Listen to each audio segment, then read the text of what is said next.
আসসালামু আলাইকুম।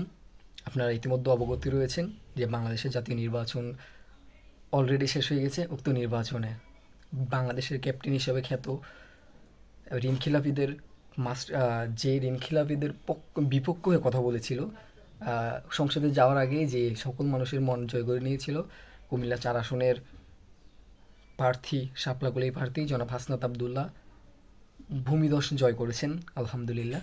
যদিও তিনি ১৬১টা আসনের মধ্যে সকল আসনে তিনি জয়লাভ করেছেন, এতে আমরা খুবই খুশি।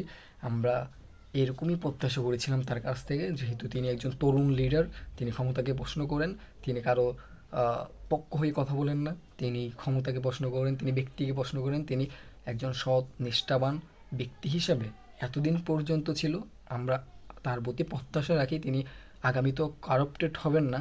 তিনি যেরকম সংসদে নির্বাচিত, সংসদ সদস্য নির্বাচিত হওয়ার আগ পর্যন্ত যেরকম ছিলেন, আমরা আশা করি আগামীতেও তাকে ক্ষমতা ছুঁতে পারবে না।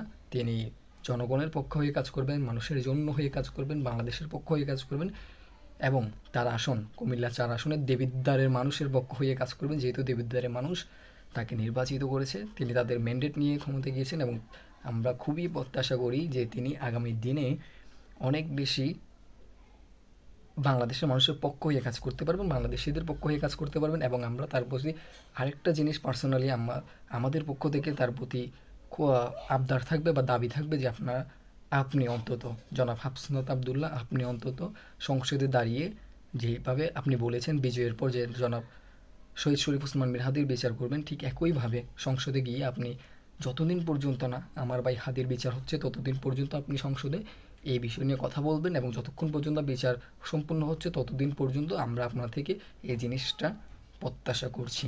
আপনাকে অভিনন্দন, অনেক বেশি অভিনন্দন আপনাকে।